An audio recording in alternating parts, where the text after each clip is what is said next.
today's TBR Success Stories edition, I have a dear friend and an amazing entrepreneur with me to have a wonderful conversation. His name is Joel Lessem. Joel, welcome to the TBR Success Stories podcast. Thank you, Naren. Joel, I know you for 10 plus years, I think more like 12 years, because we used to be part of the same organization called PScale. It used to be called ACE-Tech at the time. It was a community of tech entrepreneurs in the Greater Toronto area. We would meet typically once a month, and then throughout the year, for longer times, like let's say a retreat and stuff like that. And I got so much value out of it. And today you have done amazing things as an entrepreneur, built Firmex, and I know we're going to talk about that in the intro a little bit. And you give back by leading this organization, PScale, which is a nonprofit there to serve tech entrepreneurs. So welcome to the show, Joel. Why don't we start by having the listeners get to know you? Who are you? Maybe start as far back as you want to.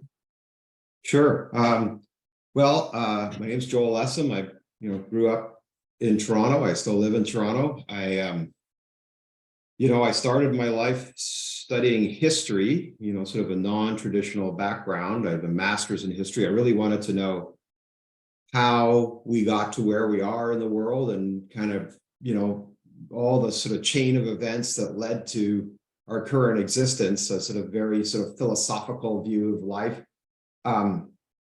Once I graduated with a master's degree, I realized I had to get a job. And the only job you can get without any qualifications in sales. And so I got a job selling brassieres for Playtex. And I worked for a large company that owned Playtex. And I realized very quickly that I wasn't good with company politics. And I, after a year, got a job with an entrepreneur that was, I would say, we'll call it smuggling Apple Computer into the country on pickup trucks and gray marketing them in Canada. And I realized that entrepreneurship is really what I wanted to do. That was in 1994, just to kind of date yourself. So it's almost 30 years ago. And, that was really my entree into tech and my inspiration to start a business in the future. So, which I did. I promised myself I'd start a business before I was 35, and I did. And the first one did not succeed. And then I had to spend all my money, and I was living off my what's called an RSP or 401k, I guess, to pay my rent. And 5 years later, I got involved in starting another business, which was successful. And that business was called Firmex, and it was a software company that sold the virtual data room software and grew profitably. We had over 125 employees, and very, very good success story. And I ran that for over 16 years, and recently passed that over. It was, it has a new ownership now to the managers who are doing a great job. And now I'm as you know, I'm now giving back to the community. I'm helping run PeerScale, which is the Tech CEO Association here, and certainly enjoying this next phase of life. Thank you, Joel. I know you're very modest. You have done amazing things, and I know when people are around you, they're always seeking your advice, seeking your wisdom. So I'm really glad you agreed to do this, because what I'm trying to do today is to ask you some questions that perhaps a lot of people who ended up having success as an entrepreneur are thinking about. And hopefully your experience, your knowledge, not only the successes, but also the failures, hopefully can help the people listening today. So let's start at the beginning. Why did you become an entrepreneur?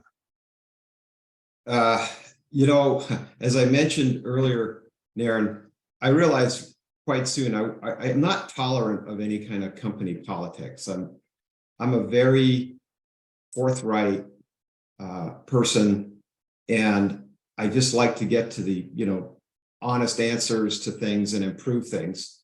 I think the other thing that led me to being an entrepreneur, I'm very strong with numbers, and I have a capacity for risk. And so I'm very calculating as far as, as far as evaluating an entrepreneurial opportunity, And I think thirdly, I have a take charge kind of instinct. I think I have a confidence that, hey, I could figure this out. I could do this. So a combination of, I want to have a culture that's not political, with people competing. I kind of want to be in, I do want to have control over everything that happens. I'm innately curious, so I want to know everything that's going on. And, I ended up being pretty good at it. So that really led me to entrepreneurship. And I also think there's other factors. I think if I had an MBA in finance from Harvard and got a job at Goldman Sachs and ended up having a very expensive lifestyle, it's something that'd be pretty hard to get out of. The fact that I did a history degree that had no good employment prospects, and that, my second business, I wasn't in a job I liked very much, are other factors that lead you to take the plunge to entrepreneurship. I kind of joke with people, it's like one of the keys to being an entrepreneur is to have a crappy job. And that way you really have nothing to lose by taking the risk. And it's a substantial risk, especially when you get older. My second business was 39. I had a mortgage, I had a family to feed, and sold the house, right? So you really are taking risks. This isn't just a for fun thing, but it helps to have all those qualities and perhaps some outside factors to drive you to take the plunge. Thank you. I know the idea of politics resonates with me because I got fired 4 times in a row. And I think one thing I notice about entrepreneurs is they just speak their mind. They don't really, they don't really love this game of, corporate politics once you get into middle management. So, and the other thing is, the take charge attitude and the confidence. I think it's really, really important because at the end of the day, the buck stops with you. You cannot blame somebody, the market, good, bad, or ugly. The finger is pointing at you. So you have to have the confidence and at the same time that responsibility to to own stuff. Right. So I think those are excellent qualities. So thank you for bringing that up. And I'm sure a lot of people are nodding as they're listening. Now, you did something very interesting, right? You didn't come up with the idea. You joined an idea or joined a team with an idea and you helped grow it. And there are a lot of people like you, they kind of come into this game a little bit later, like you did. You were 39. So they're more mature, have a lot more knowledge, are much more thoughtful. And of course, your ability to think things through because of your numbers focus and your ability to really assess risks and decisions, they all helped you. So you are very much into growth, right? So I want to kind of ask the next question about that. What qualities make a good manager who is growing a fast growing business or a business where you want to keep growing every single year for a long time? Well, I just to go back to your last comment, I actually joined a business that had some opportunities they weren't sure how to commercialize. And they weren't sure which ones to pick. And really, I think is important when you start a business. A lot of people start businesses and they fail. And I see this over and over and over again because they're not analytical about or objective about what they're starting. And they tend to, follow your passion and, things will work out. I think that's kind of like throw stuff against the wall and see if it sticks. If you're going to take the risk, especially if it's a big financial risk, personal risk, career risk, I'm a big believer in being analytical on evaluating a business opportunity to start. And it's so, what I look for, and I'll get to the growth thing, with Firmex, in fact, the people who came to me, they came to me with another idea, which I rejected and went and worked somewhere else because I did not think it had the right characteristics to be successful. It was later that I evaluated another idea, but I guess they built something for a client that they thought had possibilities, but they weren't analytical about it. And so what I look for is there market proof that this is going to be successful? Meaning, are other companies in the market doing it that are being successful? Is the market growing? Is there a way that you can differentiate that would attract a portion of that market? is there a business model that your competition would be hard pressed to compete with? Maybe it's your cost structure, or maybe there's something unique about it. Is the market fragmented, meaning you're not competing against just one massive gorilla in the alleyway kind of thing? Can you monetize quickly? So that way you don't have to draw a lot of capital, right? So that would things like, are the sales cycles, are the conversion rates high? Are the sales cycles short, right? What are the gross margins of the business? Are they sufficiently high enough to have what I call operating leverage? Can the business grow more profitably as it gets bigger, right? Is the revenue recurring? So like the list goes on, right? But I would have this checklist when I evaluate opportunities. I don't find a lot of new entrepreneurs have that. They get excited about something. They show it to their friends. Their friends don't want to insult them or upset them, so they tell them it's a great idea. And they run out into the market, and a year later they're back, looking for a job, right, or something like that, or they spent their savings and such. So that's one thing I think is really important, and I get a lot of those questions for new entrepreneurs as to like, or even if you have an existing business and you want to launch a new product, a lot of it, how analytical are you about that? And with Firmex, I was very analytical, and it worked. Like the thesis actually proved out. I had the numbers, I had the metrics before I started. I had the intelligence on the competition. I knew all the answers to the questions I posed. So that's one way to have a higher probability of success. As I mentioned to you before, I'm actually indifferent about technology. I'm not an engineer. As I said, I had a history degree. If I was selling teddy bears, I'd just be as happy, right? It doesn't matter to me. I'm not wowed by technology. To me, it's all about, is it a good business versus, am I in love with whatever it is that the business does, right? So that's just a different viewpoint. Then, to answer your second question of what makes a good manager in growing a business, is one thing to start a business. And not all people that start businesses are good at managing them. That it's a different skill set, right? Some are, some aren't. But even a poor manager can be successful if they have great product market fit, despite themselves, right? The business, I've seen this time and time again.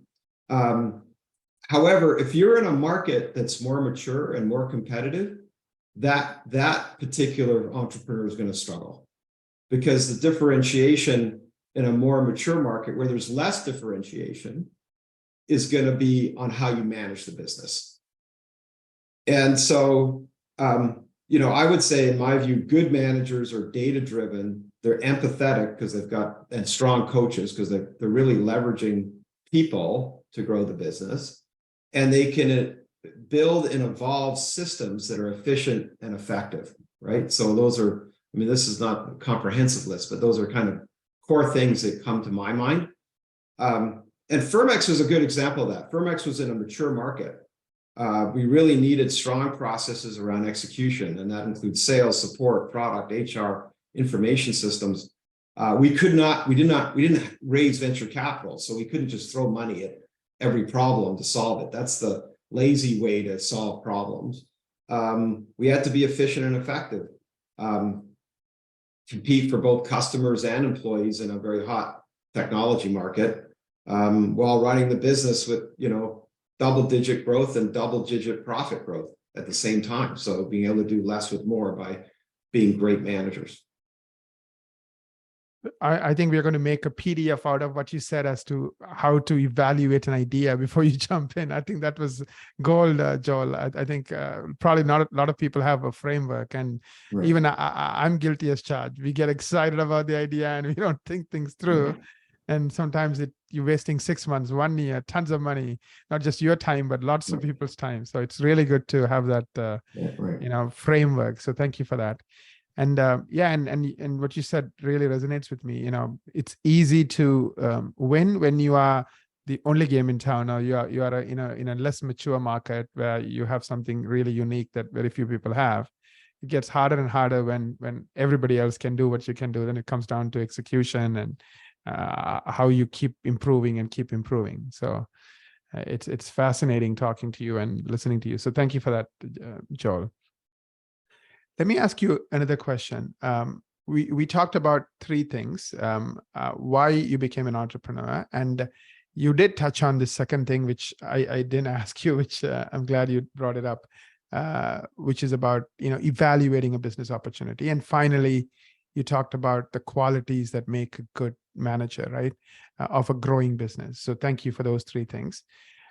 Let's switch gears, and I want to go a little, deep on some of those experiences you have had.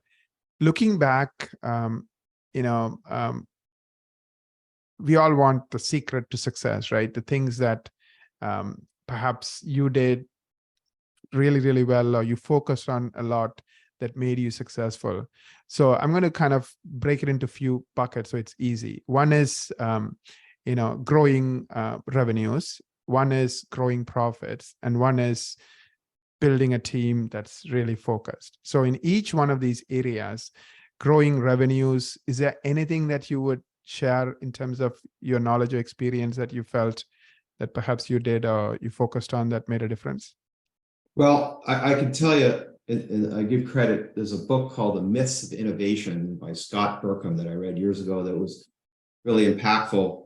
There's no one thing that you do that makes the big difference. It's usually 100 things that you do in some of the parts, right? So the myth of innovation is that, Isaac Newton discovered gravity because an apple fell on his head. Well, that's actually a myth. The real reality is he spent 20 years figuring it out, right? And there were lots of little discoveries he made on the way that finally came with this equation for gravity. It's not dissimilar in building a great business or growing your revenues. There are all sorts of tweaks and small improvements that you make in how you go to market. And that's a combination of your product, your marketing, your sales. And within each of those disciplines, very good execution. And each of those things have many, many different points, right? So it's actually far more complex than you'd love to imagine. Just like we'd love to imagine gravity was discovered by a simple thing, but like an apple falling off a tree. So my strength is really around measurement. So I would measure everything to be. I think we all have opinions on what's good and what's not as good. We all have biases as a result. And I recognize that even I, like any other person, I have biases. So I was really, what I think is important to growing revenues and other things like profit is to have as much data as possible that can give you insights, is to, get to the truth.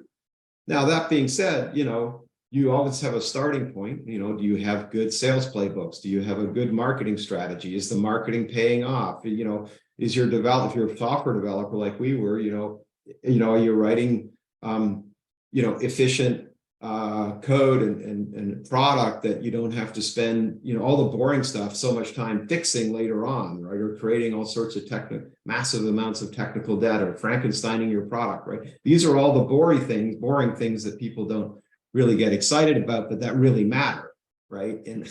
And so is your customer service, like what is, when you think of your goodwill with your your customers, and as you scale, your business is going to be largely driven by word of mouth more than anything. What kind of service are you delivering to those customers that are going to refer you? I mean, the saying goes, if a customer likes you, they're going to refer you to 6 people. If they hate you, they're going to tell 10 people, right? So, there's so many points to make all of that successful. And as a good, CEO or president, you need to be paying attention to all of them. And you need to be making sure that your managers in those departments, are like-minded, are data-driven, are thinking about all these details, all this blocking and tackling. You make 100 improvements every year, and your business is going to be successful. Brilliant. We talked about a lot, but when it comes to growing profits, I know you said when it comes to sales, it's really the product, marketing, and sales, those 3 functions that are really driving it. When it comes to growing a profit, what's your experience? Like, what are things that perhaps, I know one of the things you did and a lot of people did is after COVID, they reduced their rent expense, right? That's a simple way to grow the profit. But are there anything else or anything else you want to share about like staying focused on profits? Because I see a lot of tech companies that are growing, but they're not making any money.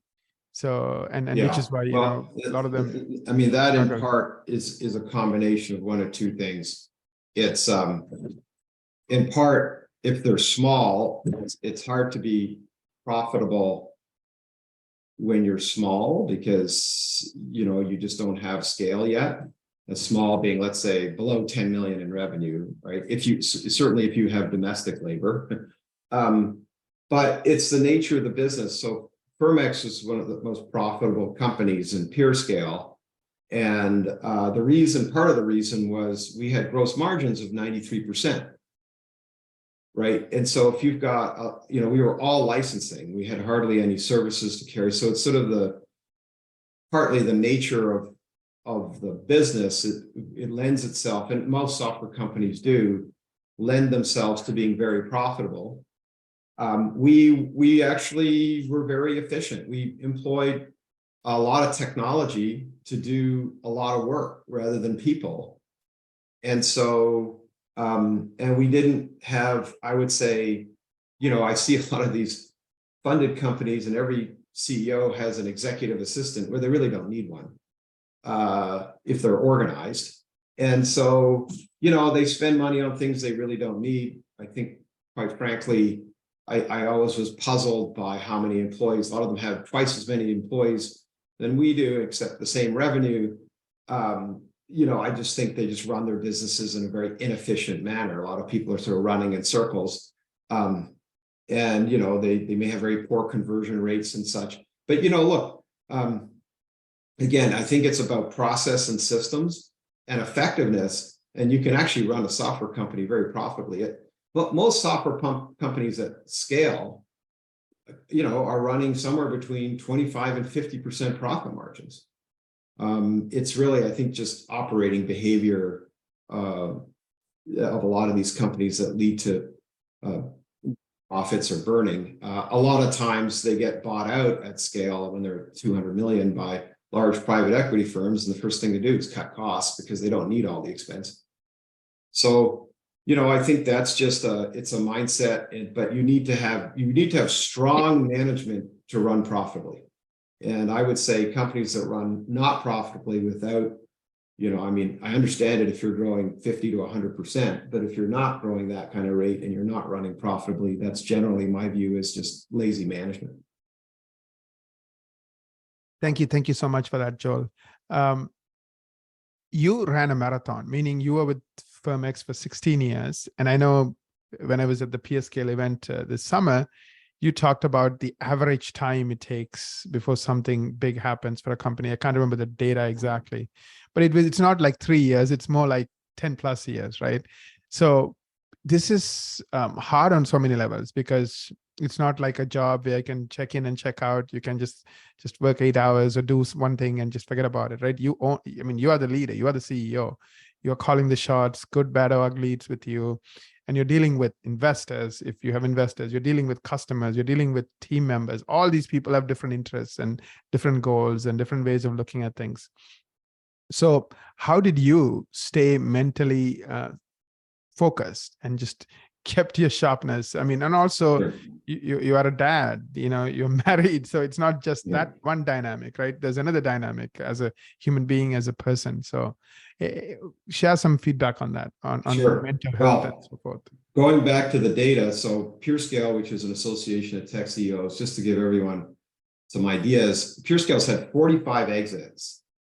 There were about 100 that I've documented. There's about 100 CEO members at the time through those exits. Most of those exits happened between 2018 and 2022 for something like about 35 of them happened between those dates for something like $3.5 billion. And half of those companies were bootstrapped. And so, a real tell on, the other side where you see these non-funded companies doing really well. The average life cycle, is almost 15 years from startup to exit. And, many go well beyond that, 20 to 30, in the 20s, right? Certainly in the 20s. And so this is a marathon, it's not a sprint.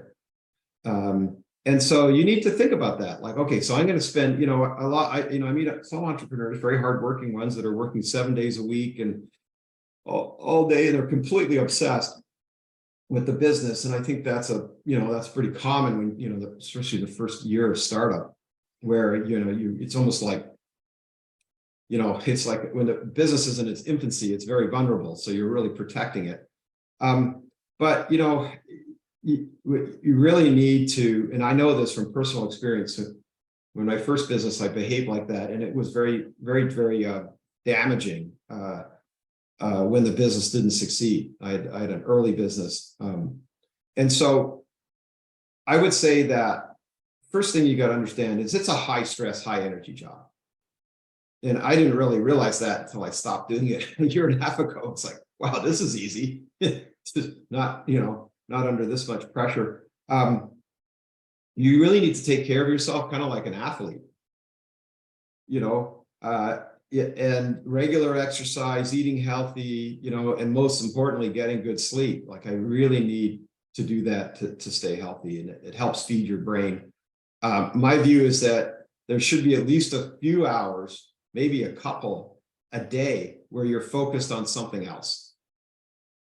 Right. I mean, like rather than working from, 8 a.m. to 10 p.m. Right. And that should be, exercise, family, friend. Like you got to take your mind needs to think about something else so it can recharge, and have at least one day a weekend where you're not working on your business. And perhaps even have at least one hobby where your brain is exercising on something else, like playing an instrument. I actually think you get more productive by taking time away, because, as I say, your brain needs to recharge, and you come back with a different perspective. You can see the forest through the trees. You might have better insights. You just need that break from the business. The last thing I think is really important, and it's very hard to do for sort of health, is don't tie your identity to your business. And you'll become, it's bad enough. You're almost like an emotional yo-yo with, if your business is going through various stresses, you become very stressed, and, it's your family notices it. It's not good for you.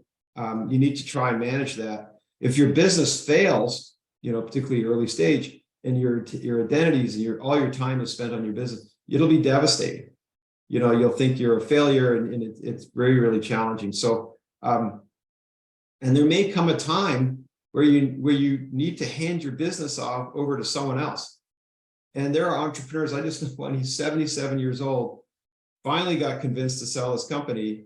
And then he got cold feet because he doesn't know who he is without being in charge of his company. It's like a 200 employee company. So you do eventually need to let others own your company. So it's not your company anymore. It becomes its own independent organism. It's kind of like a child, right? It develops, it grows up, it becomes independent of you, and one day it leaves home, right? And your job is done. You've successfully gone through the life cycle. And those are the advice that I give people, that there's more to life than the successful company you built, let's say. And there are many other things to explore in life, and not to be to be prepared for that, because I think that's healthy too. Thank you so much, Joel. I want to unpack some of this. So let me ask a couple of follow-up questions. Let's do it rapid fire. What are your thoughts on sleep? I know you didn't touch on that. Well, sleep has been a problem for me. I mean, I suffer from periodic insomnia. Staying asleep is very challenging, mainly because I got a busy mind, right? I think hard about things, and I think my brain wakes me up a lot at night. And so it's tough. And I did finally improve that. I tried all sorts of things, like lots of exercise, eating healthy, try to wind down. You have to calm your mind, meditation, throw the book at it. It's not easy for everybody to get a good night's sleep, especially if they have a very busy life. And so, but sleep is one thing we can't survive without. Lack of sleep is the one major cause of dementia. It's all sorts of problems. There's no animal on earth that doesn't sleep. Right. So It's It's like really breathing. important. Like you need to You do need to it. sleep. It's kind of when your brain kind of goes and sorts itself out and, gives Right. itself rest. And of course, the rest of the body. Um, you talked about a lot of interesting things. You talked about food, you talked about exercise, and you also talked about this idea of taking a break. And you said at least one day, full day, meaning not just 6 hours, 8 hours, but 24 hours. That's what I assume you meant, like totally breaking away from your work, right? Um, can you expand on that? And would you even recommend 2 days if possible? Or is one day kind of all an Yeah, no, I entrepreneur? certainly did. I mean, and with Firmex, as it became, I got a strong group of managers around me. I was able to take weekends off. Right. And I think it's important. It was a resolution I made in starting the second startup, because I made the mistake in the first startup of, I didn't have a family in my first startup. I was still single, but to really regulate myself as I go through this next journey, which ended up being far more successful than the first one. And so, it's just, you just take that time, try to be efficient with your work during the week. And, just take the time to focus on other things on the weekend. I mean, look, sometimes it's inevitable. There's something that's under time crunch you got to put some hours into on the weekend, but more importantly, like I exercise every day. When I'm exercising, most of the time I don't have my phone with me. I think putting the phone away is really critical. So my mind can just be on other things, and whether it's particularly when you're playing sport, whether it's a game you've got to focus on, or you're playing piano, or even you're reading a book that has nothing to do with business, right? Or you've got to be able to take a break from it. I think you don't have to, but I think it's healthier to take a break from it. Thank you. And one thing I learned, and it was just by accident, I was getting so many spam calls, like 15 to 20 a day. And I was getting so tired of it. So there's a feature on iPhone where you can say, send everything to a voicemail unless it's from somebody on your contact list. And that kind of really helped me. So I don't get bugged by people I don't want to get bugged by. It just goes to voicemail. Yeah. And even my voicemail, I say, I don't check my voicemail very often, but if you need something urgently, text me. So if they're listening to it, they'll text me. Yeah. I mean, I also think that you can't achieve that kind of balance unless you put trust in your managers. True. And a lot of entrepreneurs can't, or some have a hard time doing that. Right. They're so used to running the whole thing themselves, because that's how it worked when they started. They don't let go, and they have to be involved in every decision and approve every initiative at every level. And it's bad for the business. It's bad for their managers. They're not happy about it, and it's bad for them. And so, I think one critical thing is that you recognize, hey, your managers are going to do things slightly differently than you would do it, but that's okay as long as it's a good result. There's always more than one way to solve a problem or execute something. And I think that's really critical. I find a lot of entrepreneurs fall into, I'm so busy, my calendar is so jammed, I have no time, because they don't have good managers, or they're not allowing managers to develop. And so I had actually the least busy calendar of all my staff. And the reason is that I wasn't involved in every work process. I would give them the work. Of course, I would measure the results and monitor it. And if there was a problem somewhere, I would come in and help.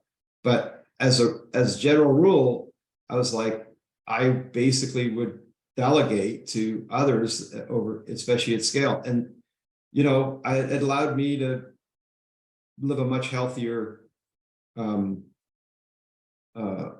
life. And the business was, we had a rule of 50 business every year. Profit and growth combined, and it was in the top, 5 percentile. It executed really, really well. But it's all about leveraging other people and you having a healthy mind, and it affects how you treat other people too. If you're healthy, right? your stress level is going to impact everyone around you. Yeah, I think a good testament of an entrepreneur manager is what happens after they leave. And I've looked at your business and also a few others, and I noticed your business is doing much, much better after you have left also compared to some of these other businesses. I think sometimes you have this superstar CEO, they're exceptional, but when they leave, things don't continue, right? Yeah. And that's something I think a lot of people can learn from. Like, how do you I mean, that's a great point. It's kind of like your child, if you once you stop being a parent and they fall apart, you obviously didn't did a great job teaching them how to be an adult. Right. And so Firmex continues to do really well, and it's the management team that developed the company, and I'm very proud of that. I think that's kind of like 100%. Like, if you want to measure yourself as a good manager, it's how does the business do without you is a key measure in that analysis. Right. Because I mean, that business lives on, even though you are not, slave or, working hard for it. That's the beauty of it.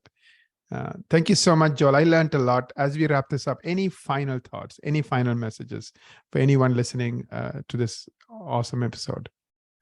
Well, I got to tell you, if it's in your DNA to be an entrepreneur, I always encourage people, and if you don't succeed the first time, life is full of second chances, so don't get dispirited.